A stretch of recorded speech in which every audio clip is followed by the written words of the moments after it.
Nick Savage. Marcus, congrats on your performance today, mate. Well done. How did it feel to finally put some runs on the board in Test cricket? You have to go. I can't wait to say we have to go again. I can't hear. Okay, Sorry, go Marcus, again. can you get me now? Yeah, here now, mate. Marcus, congrats on your performance today. How did it feel to finally put some runs on the board in this series? Yeah, it was good to to spend some time in the middle. It's obviously been a tough first couple of games for myself, but to spend some time in the middle was really good. And just quickly, how was it facing James Anderson today? It seemed like there was a pretty good battle between you two throughout that middle session. Yeah, he's a pretty good bowler. Probably why he's played as many games as he has and taken as many wickets as he has. So, yeah, it was a good challenge. He bowled really well. It sort of felt like the ball probably did a bit more probably after the first hour today. So it was credit to them for how well they bowled. And, it was hard work, bit of a grind, but it was a good challenge. Malcolm Conn. Yeah, just following up from that last question, Marcus, it just seems that all three pitches this season have had a little bit in it for the bowlers, a bit of grass. How does that compare with other MCG pitches you've played on, and how hard was it? Probably not too dissimilar to what we've had in Shield cricket for the last couple of years. And the wicket against India last year I didn't play, but obviously had a fair bit of grass on it. So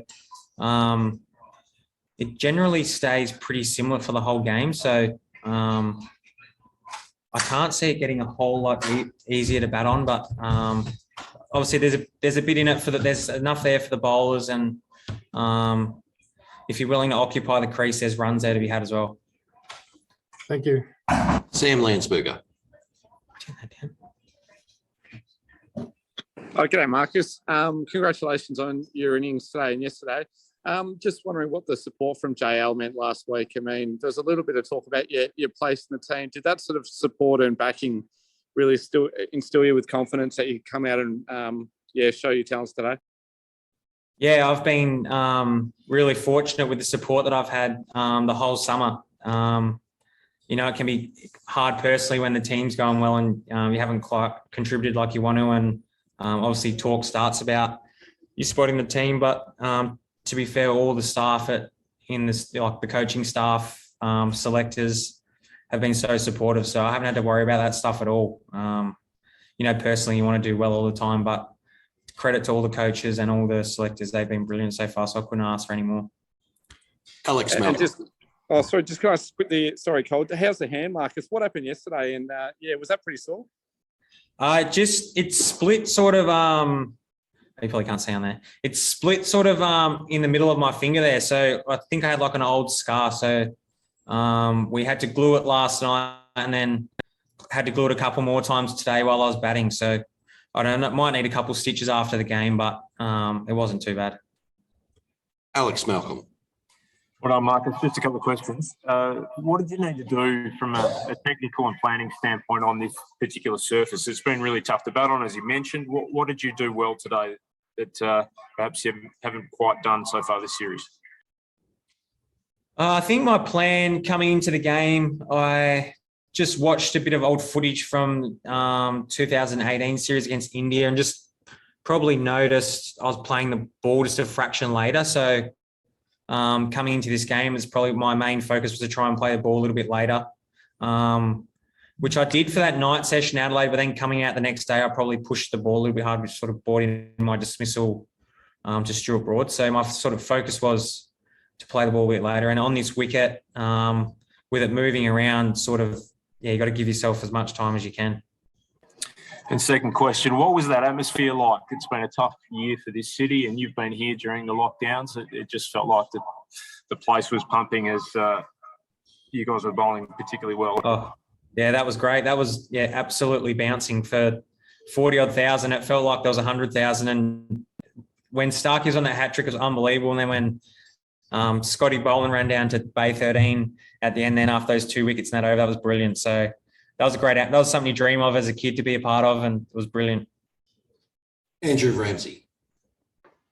Oh, hi, Marcus. I just wondering, as someone who faces the new ball for a living on that pitch, how hard would it have been going out in that last hour this evening, facing that attack with that sort of crowd in the circumstance of the game? Yeah, unfortunately, as an opener, you get thrown into those situations a little bit. So it's hard work, but it's probably no different to having to go do it over in England. So there won't be much sympathy from me or probably Davey either. Yeah, it's not easy. And with our attack and the way they're bowling at the moment, it's obviously a great challenge. So they've bowled brilliant. We bowled brilliantly all series. And like we did again then for the last hour tonight, it was unbelievable.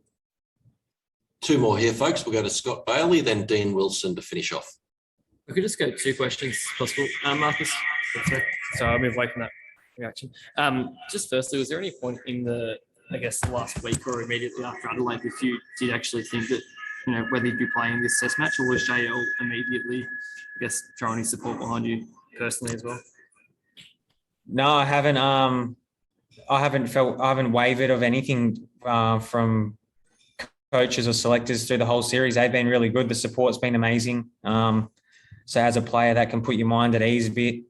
Like I said before, it can be hard as a player when the team's winning. You want to contribute to games when the team wins. So I was personally disappointed that I hadn't contributed yet. But from a selector and coach point of view, they've been brilliant, and they've supported me the whole time. So I couldn't ask for much more from them. And just secondly, if possible, just I guess in regards to the England situation this morning, we had them come to the ground obviously late with positive tests in their camp. Is that sort of a reminder, do you think, of how perilously or how this series is poised in terms of trying to get it finished without any massive COVID disruptions or even cancellations in that sense? Not really. I think we're all vaccinated.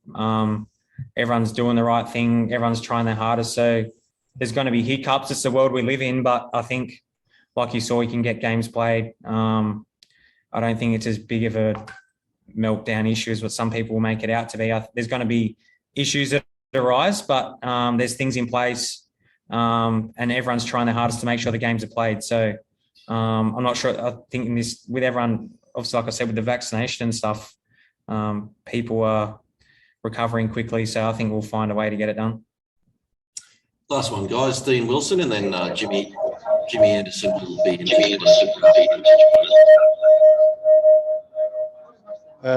Yeah, hi, Marcus. You mentioned what an atmosphere it was from an Australian point of view there with the crowd and the fast bowlers coming in. As an opening batsman, can you kind of put yourselves in the other side and just how tough is it when you've got a crowd like that and the bowlers steaming in with a new cherry?